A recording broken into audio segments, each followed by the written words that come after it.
Facing eviction, a family in Whatcom County is hoping for a miracle, but it's not money that they need. It's a change of heart. As Fox 13's Matthew Smith tells us, the Nooksack Tribe removed almost 300 people from its tribe. Now, in the final chapter of a years-long saga, the tribe is looking to remove some of the last families from their homes. For 12 years, not knowing if we're going to be living in these homes the next day, that's been our reality. Sitting around the dining room table in Norma Aldridge's home. It's something that's bitter. That's why did they do this? The pain of what this family is about to lose hangs in the air.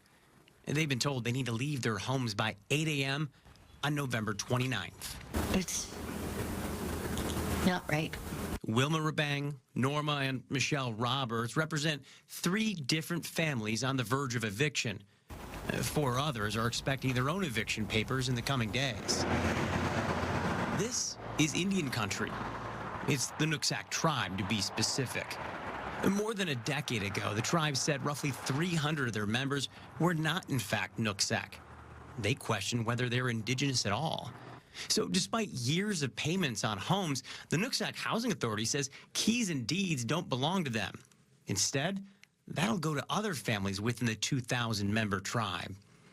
Now, after declining a sit-down interview, Nooksack leadership told Fox 13 via email, "It's sad that evictions are happening, but we have hundreds of families that need housing, including elders," adding, "The tribe has been really generous with the amount of time these individuals have had in the homes after disenrollment."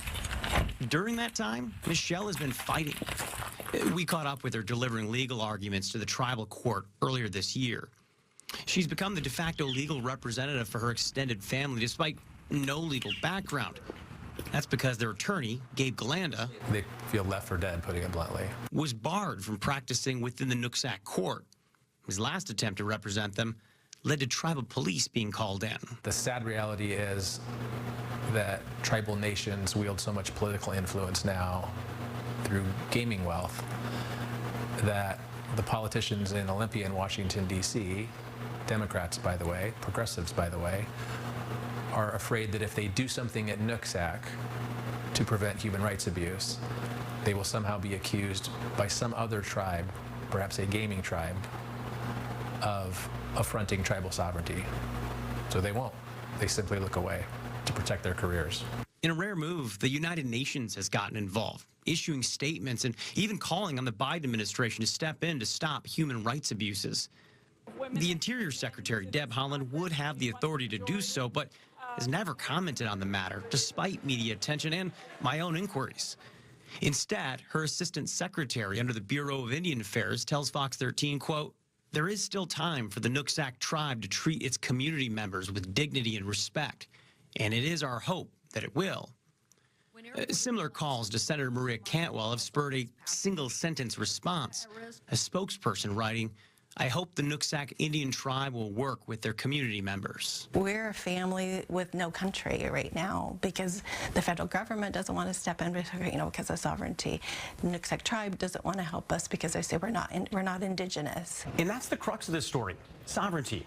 There are 574 federally recognized tribal nations. Nooksack leaders say their right to govern themselves is paramount here.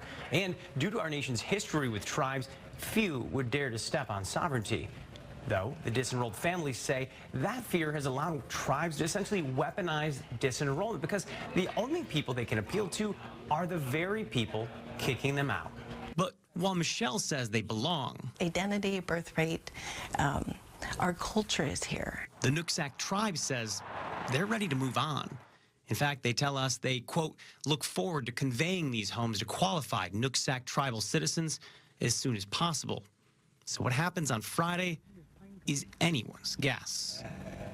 In Whatcom County, Matthew Smith, Fox 13 News.